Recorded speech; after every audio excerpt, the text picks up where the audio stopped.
자, 오늘은 반갑습니다. 오늘은 그 공황장애의 치유와 극복하는 방법에 대해서 한번 논의를 해보겠습니다. 최근 들어 공황장애가 이제 사회적 이슈로 많이 작동을 했어요. 많이 급부상했어요. 특히 이제 뭐 공황장애가 연예인병이다. 또 이래가지고 연예인들이 많이 공황장애에 대한 커밍아웃을 했기 때문에 많이들이 이제 공황장애에 대한 인식들이 있어요.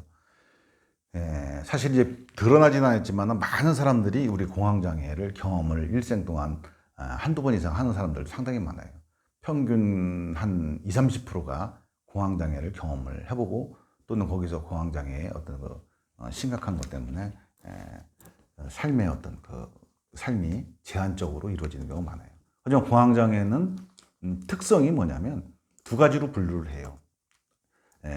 광장공포증을 포함한 공황장애와 일반 공황장애로 분류를 할 수가 있어요.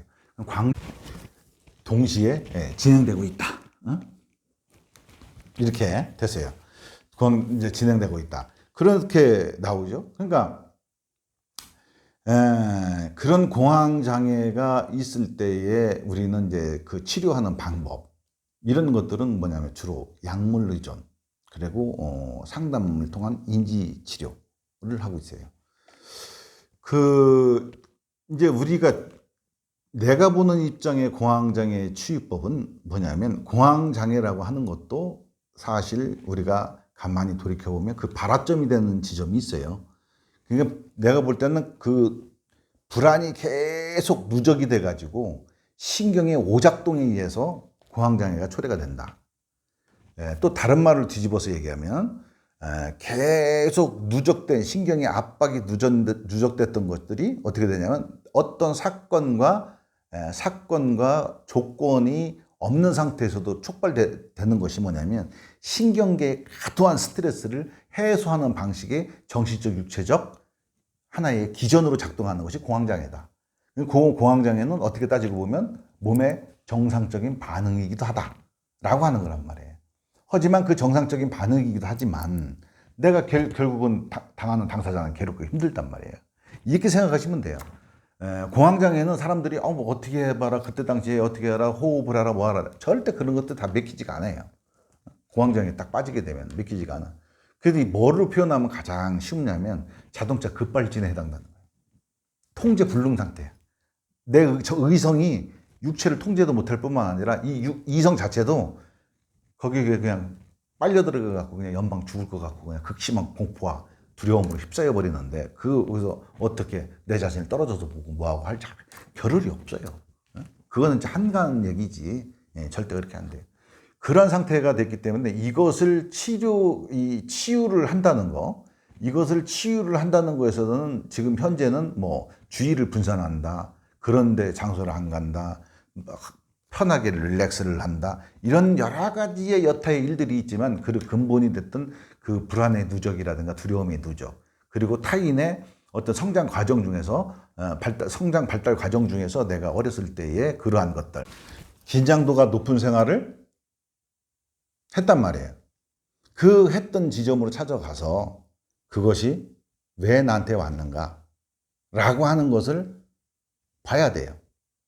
그러니까 그걸 계속 뒤다보다 보면 어느 날 그것이 왜 왔는지에 대해서 내가 스스로 알게 돼요. 그래서 그런 것들이 내 삶 속에서 여태까지 지금까지 공황장애라고 하는 그 질병이 돌출될 때까지 어떤 형태로 작동을 나한테 내 인생에 내가 세상을 경험하는 데 있어서 어떤 형태로 작용을 했는지에 대한 적나라하게 드러나게 돼 있어요. 그때 그것을 하나씩 알아차리는 순간 자각이라고 하는 묘한 현상들이 일어나는 거예요. 그 현상들이 일어나게 되면 어떻게 되냐면 인지행동 전환이 저절로 일어나는 거예요. 인지치료를 받는 게 아니라 그렇게 되면 인지행동 전환이 저절로 일어나는 거예요.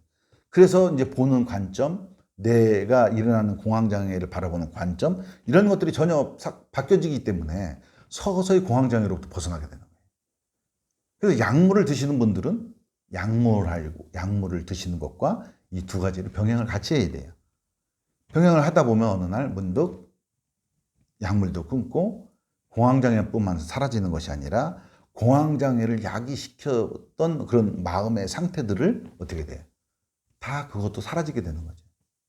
그래서 비로소 공황장애뿐만 아니라 자기가 정신적인 문제, 이 공황장애 특색이 뭐냐면 아주 그 육체적인 증상을 동반한다는 거거든요.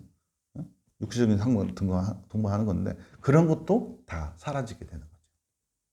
그래서 공황장애라고 하는 것은 마지막으로 정리를 하자면 너무 어떤 조건과 상황이 아닌 상태에서 갑자기 불시에 예고도 없이 찾아와서 예측 불가능한 상태에서 찾아와서 나가 연방 죽을 것 같은 극심한 고통과 두려움에 빠지게 되는 거예요. 그리고 동반하는 신체적 증상들, 심기항진이라든가 과호흡이라든가 손발 떨림이라든가 신체의 이상 감각이라든가 이런 것들을 촉발시키게 되는 거예요. 그래서 그것을 한번 겪고 나면 가만히 있으면 한두 시간 지나면 또 원상태로 돌아와요. 그것 때문에 뭐 죽는 경우는 거의 없어요. 돌아와요. 돌아오는데 단지 내가 죽을 것만 같은 생각이 들 뿐이죠. 그렇게 되고 그렇게 했을 때 한두 시간 정도나 한 30분, 1시간만 지나면 원상태로 돌아옵니다. 돌아오는데 남는 후유증이 있어요. 뭐 바로 내가 다시 한번 그런 걸 경험하게 된 두려움이 있어요. 그러다 보니까 행동 반경이 작아지고 소극적이 되고 우울증이 동반이 되고 이런 경우들이 굉장히 많아요. 그리고 자신이 왜 그렇게 통제가 안 되는 부분에 대해서 자신에 대한 미움과 어떻게 되면 자괴감 이런 것들이 들게 돼요. 그래서 이게 완전하게 치유되시는 분들도 계시지만 혼자 치유하기가 굉장히 힘들어요. 하지만 이거는 분명히 치유가 가능하다. 뭐 자기가 어렸을 때 성장하고 발달 과정 중에 그러한 요소들이 있는 것을 찾아내서 그것이 어떻게 내 인생에 영향을 미치는가를 정확하게 이제 들여다보기 시작을 하면은 그것이 하나씩 방리가 돼 갖고 내가 알아차리고 자각이라고 하는 현상이 일어난다면 이미 공황장애에서 벗어나는 첫 발걸음을 뗐다. 그리고 또 하나는 뭐냐, 공황장애뿐만 아니라 내 내면의 마음의 문제조차도 다 해결할 수 있는 방법이다. 공황장애 자체만 없어지는 것도 좋지만은 마음의 1단의 8가지 문제까지 다 해결한다. 그래서 자각만이 인지 전환에 가장 효과적인, 자각은 누가 알려줘서 하는 게 아닙니다. 스스로 하는 겁니다. 그 자각만이 아주 묘약이다. 공황장애 치유, 그리고 정신적 장애의 치유, 행동 습관의 인지 장애의 치유, 습관의 전환, 이런 것은 바로 자각만이 가장 큰 묘약이 아닌가 이렇게 생각을 합니다. 공황장애는 치유가 됩니다. 치유가 되고 많은 치유 사례도 있고요. 본인의 모든 치유와 자기 삶의 가장 주인공은 뭐냐면 자기의 의지예요. 의지가 상실돼 버리면 그 어떤 것도 할 수가 없어요.